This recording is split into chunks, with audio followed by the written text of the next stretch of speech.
bullying, ini perundungan. Yang terakhir, kenakalan anak. Ini bahas tentang masalah sosial. Bahas ya ini. Masalah sosial kemiskinan. Menurut Kuncoro, kemiskinan adalah ketidakmampuan untuk memenuhi standar hidup minimum. Kemudian Gideon sendiri mengatakan pendapatnya bahwa kemiskinan adalah kondisi ketika seorang individu tidak mampu mempertahankan skala hidupnya yang cukup tinggi. Jadi dari sini dikatakan bahwa standar hidup orang itu beda-beda. Penyebab kemiskinan ada 4. Yang pertama itu adalah faktor pribadi masing-masing, meliputi penyakit fisik dan mental, buta huruf, kemalasan, pemborosan, serta demoralisasi. Kedua, faktor geografis, meliputi iklim cuaca yang kurang baik, sumber daya alam, pemandangan bencana alam, geografis tempat tinggal, iklim. Faktor ekonomi, meliputi distribusi kekayaan yang tidak merata, kemerosotan ekonomi, pengangguran. Kemudian terakhir faktor sosial, meliputi sistem pendidikan yang kurang baik dan kesalahan pengelolaan keuangan.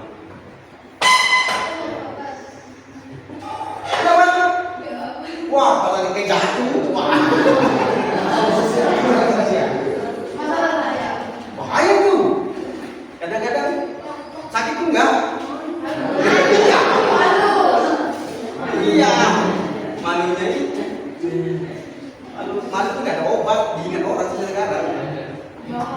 Iya. Bahkan cara jatuhnya pun kadang diingat-ingat itu. Ayo ya, ayo. Ayo. Pembagian kemiskinan. Menurut Pasir dan Sumodiningrat, ya, kemiskinan itu ada 2. Kemiskinan absolut, nyata, ya, yaitu keadaan orang-orang miskin yang memiliki tingkat pendapatan di bawah garis kemiskinan atau jumlah pendapatannya tidak cukup untuk memenuhi kebutuhan hidup minimum. Yang kedua, kemiskinan relatif, biasa, bisa berubah. Yaitu kemiskinan yang dilihat berdasarkan perbandingan antara suatu tingkat pendapatan dengan pendapatan lainnya. Kemudian berikutnya, selain dari itu masih ada 3 lagi. Yang pertama, kemiskinan natural, kemiskinan yang disebabkan oleh faktor-faktor alami, cacat, konflik sosial, bencana alam. Yang kedua, kemiskinan kultural, yaitu kemiskinan disebabkan oleh gaya hidup. Ini gaya hidup, koyak-koyak, hedonis. Oh, yang enak-enak saja, konsumtif. Kemudian yang terakhir struktural, yaitu kemiskinan yang disebabkan oleh faktor-faktor kekuatan manusia seperti kebijakan ekonomi, distribusi ekonomi tidak merata, korupsi. Oke, dampak kemiskinan. Meningkatnya kriminalitas suatu daerah, itu pasti, ya, pasti. Gak ada pendapatan, miskin, gak ada kerjaan, otomatis kerjaannya pasti ini kriminal. Kalau nggak mencuri, maling, itu ya perampok, ya. Kemudian angka kematian meningkat. Iya. Mengapa ya? Anak-anak kecil yang kurang nutrisi, akses mendapatkan pendidikan tertutup, nggak ada uang untuk sekolah. Jangankan untuk sekolah apa? Untuk makan susah. Kemudian meningkatnya angka pengangguran. Kemudian konflik yang terjadi di masyarakat akan bermunculan. Kemudian cara mengatasi kemiskinan. Yang pertama, melakukan pembaharuan data, pembaharuan pada data penduduk. Ini bagi pemerintah. Jadi setiap tahun Indonesia memperbaharui data kemiskinan.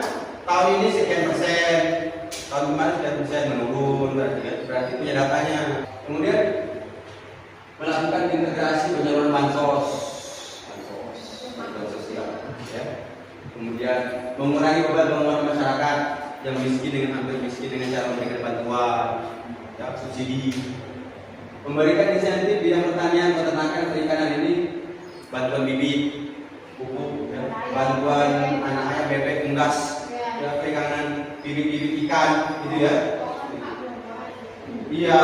Kemudian yang terakhir, mengelola APBN dengan cermat. Mengelola APBN dengan cermat ini bagi pemerintah, ya, supaya tidak salah dalam menyerahkan anggaran. Kita bentuk kelompok sesuai dengan yang sudah kita tentukan pertemuan sebelumnya ya.